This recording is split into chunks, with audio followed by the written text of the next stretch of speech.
盛り上がってまいりました。フジテレビの問題なんですけれども、日枝久志出てこいっていうハッシュタグでも作りましょうかね。株主総会に向けていいメッセージになるんじゃないかなと思います。フジテレビの決算期3月末で、おそらく3月末の決算期の株主、今回ですね、議決権、そこで多分行使できると思いますので、そうなりますと、議案の提出権はね、それ以前から6ヶ月以上株持ってる人しかできないはずなんですけど、議決はできるはずなので、みんなで一生懸命株を買ったらですね、結構いけんじゃないかなと思ってるのが一つ。で、まずですね、前提条件として、日本に放送法という法律がございまして、放送法って20% 以上外資系の企業が持っちゃダメなんですよ、放送局の株を。なので、それでもほら、実際には市場で自由に売買できるわけですから、東京証券取引所でフジメディアホールディングス、フジテレビの親会社ですね、持ち株会社、こちらの株式を買うことができるし、私もこの間買いましたけれども、誰でも買えるんです。ホリエモンだからダメだとかですね、外人だからダメだっていうのは、一応自由資本市場なので、できないんですが、放送法に引っかかってしまうので、そうすると 20% 以上超えるとね、そういう事態も当然あり得るわけで、それに対しては名義書き換えを拒否すると。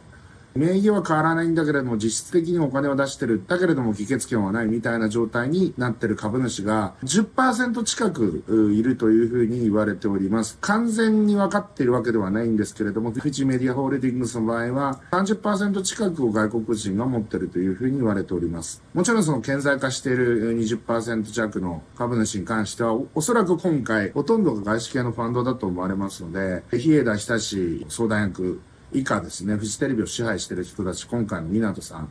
港さんはどうなのかな、親会社の取締役やってんのかちょっとわかんないですけれども、経営陣全部取っ換えろという議案に関してですね、20% の方々は賛成していただけるんではないかなと思いますし、これちょっとテクニカルにどういうふうにするのかってあるんですけれども、貸し株なりなんなりをすることによってですね、10% の分も日本人が持てば議決権行使できますので、約 30% に関しては、日枝久志含めた現経営陣を完全にキックアウトすることは 30% は賛成するんじゃないかなと思います。前回の株主総会で一番支持を集められなかった人でも70数%は支持を得たんですけれども、今回中居正広さんの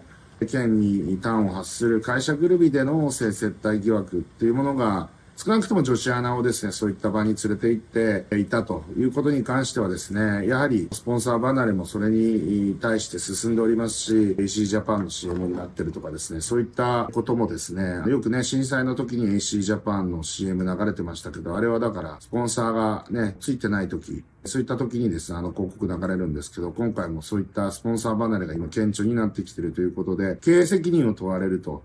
骨抜きにされそうな第三者委員会なんかでみんなが納得するわけないので、役員全員取っ換えろっていう議案に対して 30% はこれ多分テクニカルに持っていけると思いますし、一部のですね、東宝とかですね、電通とかですね、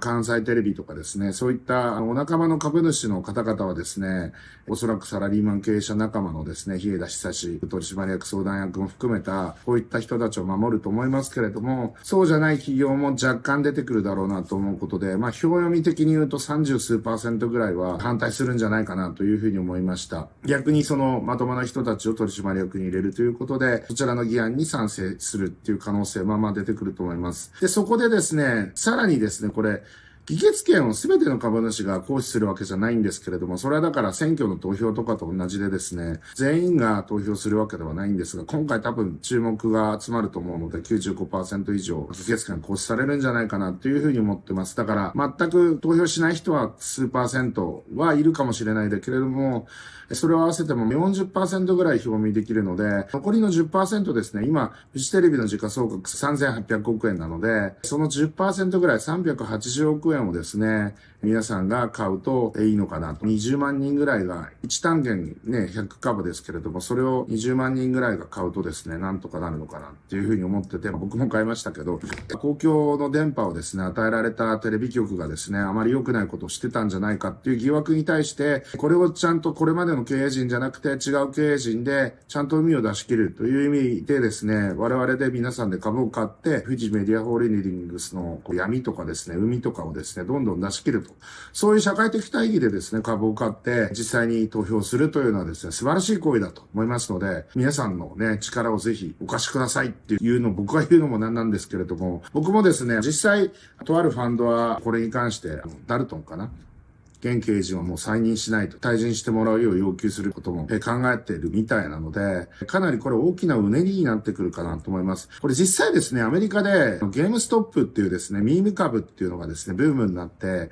日本でいうところの何なんですかね、ゲオみたいな会社ですかね、中古のゲームソフトの売買をやってるようなクズ株だったんですけど、愛着があるオタクの人がですね、ゲームストップの上場廃止を阻止しろみたいな感じで、ナスダックとかですね、アメリカの株式市場って大体1ドル株式ある一定期間ですね、割るとですね、上場廃止になっちゃうんですけど、それを救えみたいな感じで、ロビンフットっていうオンライン証券会社ですね、日本もですね、SBI とか楽天が手数料0円にしましたけれども、そしてNISAも、新NISAも始まりましたんで、ある一定の売買までは株の買う場合はですね、フジテレビなんか多分10単元ぐらい買えると思うんですけれども、NISA非課税枠使えばですね、買えると思いますんで、あの時はですね、コロナの補助金とかがあったんで、それもなんかぶっ込まれたみたいな話があるんですけれども、今回もですね、日本でこのね、中居正広さんの件に端を発するミーム株としてフジテレビが扱われて、みんなでブームになって2、30万人が買ったら、日枝久取締役相談役も含めたですね、フジテレビの闇を作ってきたと思われる人たちをですね、排除して、新しい経営陣を入れて、クリーンなフジテレビ、そしてより面白い放送とネットを融合させたですね、素晴らしいテレビ局に生まれ変わらせられるんじゃないかなっていう、そういうターニングポイント実は僕来てんじゃないかなと思っていて、頑張ってやりませんかみたいな、今回はそういう話でございます。ちなみにですね、僕もう一個ネタ忘れてたんですけど、昔ね、ライブダウンの時にですね、フジメディアホールディングスというか、フジテレビですかね、買収を画策してですね、その後和解するんですけれども、その後もですね、フジテレビ CIA みたいなものを作って、僕の周辺を内定してたらしいんですよね。ライブドアを辞めた元幹部みたいな人のところにヒアリングに行ったりとかしてですね、なんとかネタを探し出したあいつを社会的に抹殺しろみたいなことを指令されてたらしく、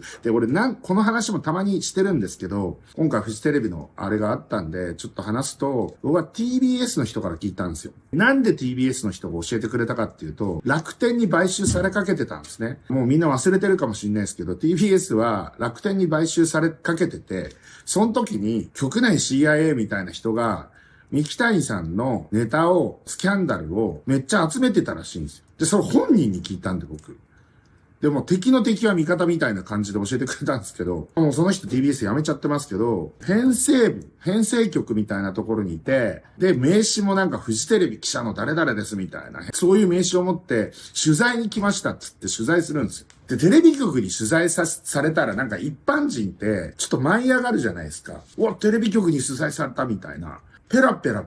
何度も喋るらしいんですよ。それで三木谷スキャンダルを見つけて、有利にことを進めようと思ってたらしく、実際、楽天は TBS の買収を断念して、しかも株結構高値で掴んでたんで、相当な損失を出して撤退したんですけど、逆にライブドアはフジテレビから400億円かな出資を受けたんで、もう彼らからしたら盗人に追い銭だみたいな感じで怒ってたっぽくて、僕は